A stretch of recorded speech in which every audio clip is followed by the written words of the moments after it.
নদীর ভাঙাগড়ার খেলায় জেগে ওঠে অসংখ্য চর। চাষাবাদ ও মৎস্য শিকারে মেতে ওঠেন নদী পাড়ের মানুষ। আমরা এই নদীতে মাছ ধরি, বড় মাছ ধরি। কিছুটা নির্জনতায় সময় কাটানোর জন্য একদিন গিয়ে হাজির হলাম পদ্মা নদীর প্রেমতলির চরে। যা দেখলাম তাতে গল্পের বই খুলে গেল, যেখানে রয়েছে মানুষের জীবনের নানামুখী সংগ্রাম। মনে হচ্ছে এখানে সিডর বয়ে গেছে।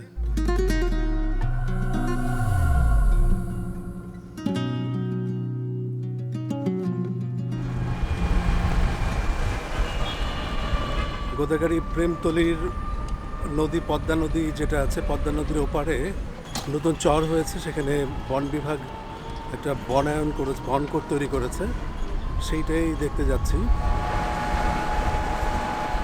কালকে রাত্রে মার্টিন ব্রেস্টের মিড জো ব্ল্যাক সিনেমাটা আবার দেখতে শুরু করছিলাম। ভাবছিলাম যে 1 ঘন্টা দেখব, 3 ঘন্টার ছবি, কিন্তু শেষ পর্যন্ত পুরোটাই না দেখে উঠতে পারি নাই। দ্যাটসে অনেক রাত হয়ে গেছিল, সকালে ঘুম থেকে উঠতে অনেক দেরি করে ফেলছি। এই কারণে আমি অলরেডি লেট, প্রায় আধা ঘন্টার মতো লেট। আমরা খুব দ্রুতই শহরের কোলাহল থেকে বেরিয়ে গেলাম। প্রেমতলী বাজার থেকে একটু দক্ষিণে পদ্মা নদীর ধারে গিয়ে দাঁড়াতেই এক ধরনের নীরবতা আমাদের আচ্ছন্ন করে ফেলল। পার করবেন নাকি আমাদেরকে? কয়জন নেওয়া যাবে আপনার নৌকায়? শীতকাল শেষ হয়ে বসন্তে এসে পড়েছে। নদী শুকিয়ে পুকুর ঠিক না, একটু সম্মান দিয়ে বললে একটা দিঘি বা একটা লেকে পরিণত হয়েছে। পদ্মা নদী নিজে শুকিয়ে যাচ্ছে, কিন্তু তার প্রাচুর্যে এখনো গা ভিজাতে পারছে মানুষ এবং পশু পাখি।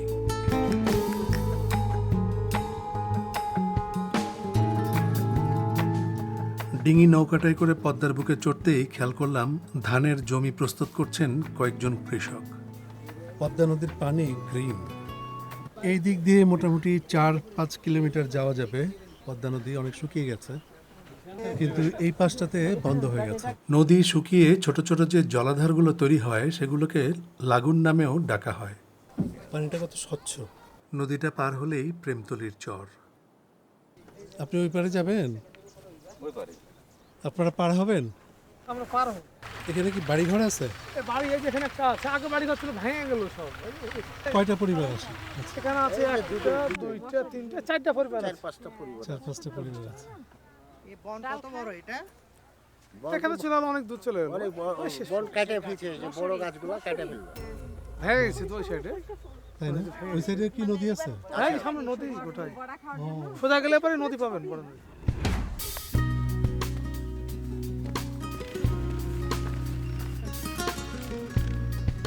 চরের নির্জনতার মধ্যে ট্রাক্টরের শব্দে একটু অবাকই হলাম। আমরা আরো এগিয়ে গেলাম, যেখানে আমাদের জন্য অপেক্ষা করছিল বিস্ময়ের পর বিস্ময়।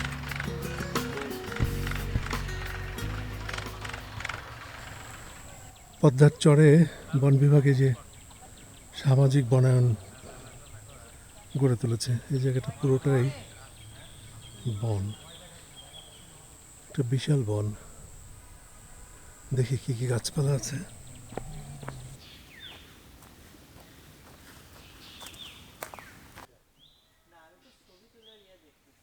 এইটা তো মাঝখানে একটা মেহগনি গাছ, তাই না? এই যে যেটা বর্ডার কত দূর?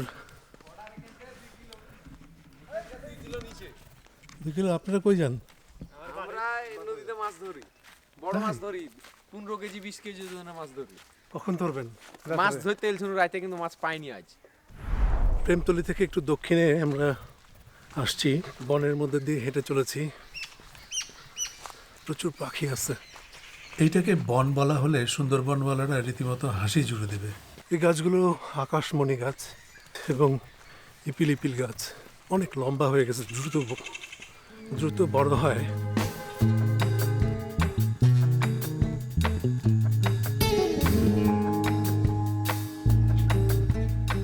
গাছগুলো ফেলে দিয়েছে না উপড়ে গেছে এটা বোঝা যাচ্ছে না, কিন্তু অনেক গাছ পড়ে আছে।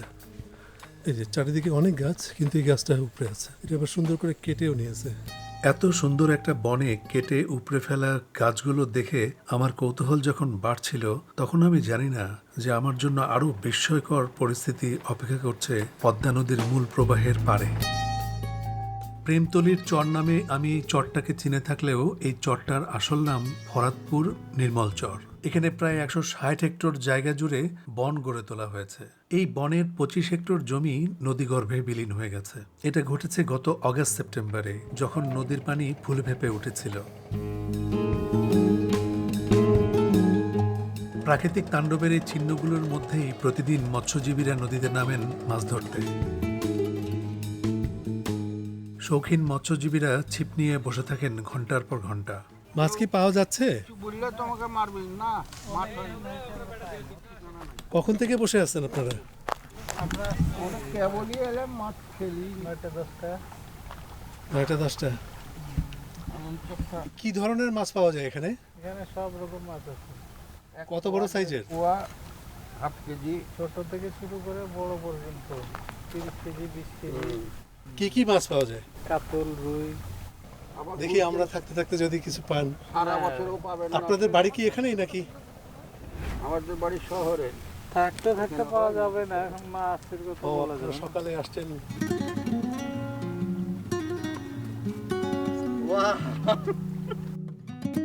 8-9 দিন আগে 11 কেজি। তারপরে আবার কয়দিন নাই? এদিকে 7-8 দিন নাই, সিরিয়ালে চলে গেছে, আজকেও তো তাহলে পাওয়া যাবে কিনা সেটা বলা যাবে না। পরশুদিন একটা বাচ্ছিল।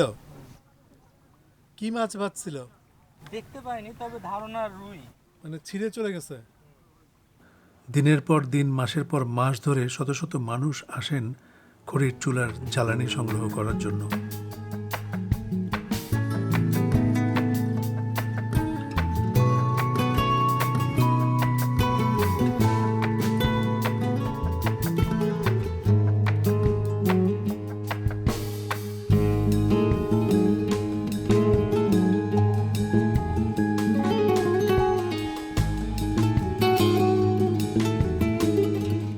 নানান জায়গা থেকে অনেক মানুষ, শৌখিন মৎস্য শিকারীরা তারা এসেছে মাছ ধরতে।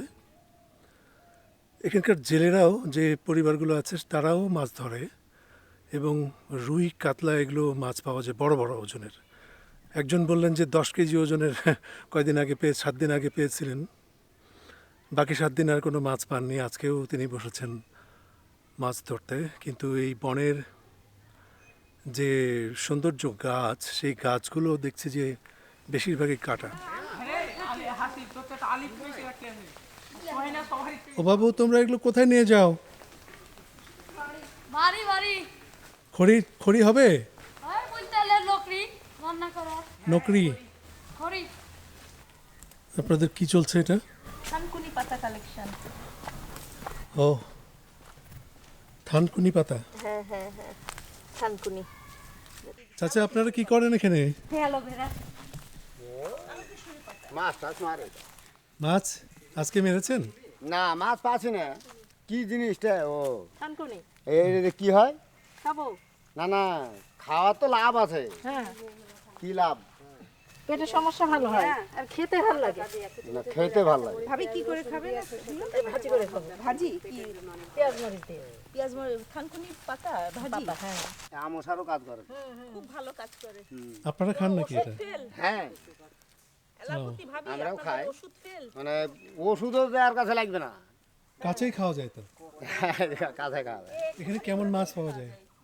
মাছ পাওয়া যায় তো, এবার মাছ পাচ্ছি না। না তো মাছ পাই আছে না, 8 কেজি 10 কেজি 11 কেজি ওজনের মাছ পাই। এখন পাচ্ছেন না কেন? খাইছে না, শীতের কারণে। কি এখন যে কোনো কারণে হোক খাইছে না। শীতের কারণে, শীতের কারণে। এখানে মোষ পালন করে বাচ্চাটা মাকে দাওড়াচ্ছে। কতগুলো মহিষ আছে আপনার? 11টা? কি জাতের মহিষ? এগুলা সব দেশি। দেশি? এরকম কতজন মহিষ পালন করে এখানে? বহুত আছে, তাই? বহুত আছে। এই যে এখানে কি হচ্ছে? এটা হলো আপনার বনের গাছ টাছ কাটছে টেন্ডার নিয়ে? টেন্ডার নিয়ে।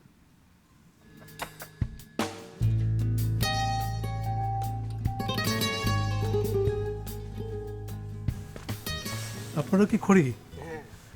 এখানে আপনাদের তো কি কি করতে আসেন এই চরে?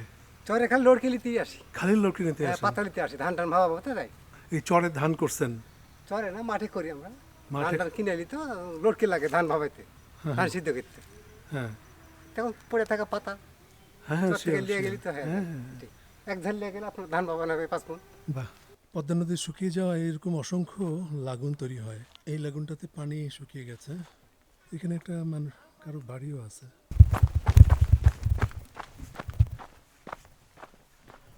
আপনাদের বাসা? এটা আমার ভাগ্নের বাসা, বাসাওয়ালা মোষ নিয়ে গেল। আর এটা এটা ভাগ্নির বাড়ি। ঠান্ডার দেয়া নেই।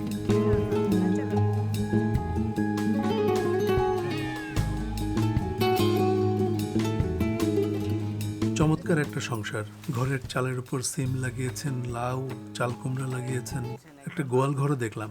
বাহিরে চরের উর্বর জমিতে লাগিয়েছেন বুট এবং মসুরের ডাল। আমরা এই পরিবারের কাছ থেকে কিছু বড়ই, সিম কিনে নিলাম। না এই জায়গাটা কি আপনাদের কেনা? কেনা এগুলা খাস মতো। এগুলো তো খাস তো আমরা এসে বাড়ি করে থাকতে পারি না আপা? না, এটা দখল করা আছে। হ্যাঁ, দখল করা, যে যার দখল করে। এই সাধারণ গ্রামীণ জীবন আমাদের সকলের কাছে খুবই আকর্ষণীয়, কিন্তু এটা দেখে যতটা সহজ মনে হয় ততটা সহজ আসলে নয়। শহরের জীবনেও নানা রকম সমস্যা মোকাবিলা করেই মানুষকে চলতে হয়, কিন্তু এটা যার যার নিজস্ব বিষয় যে সে কোন ধরনের সমস্যাটা মোকাবেলা করবে। শহরে জীবন বেছে নেবে না গ্রামীণ জীবন।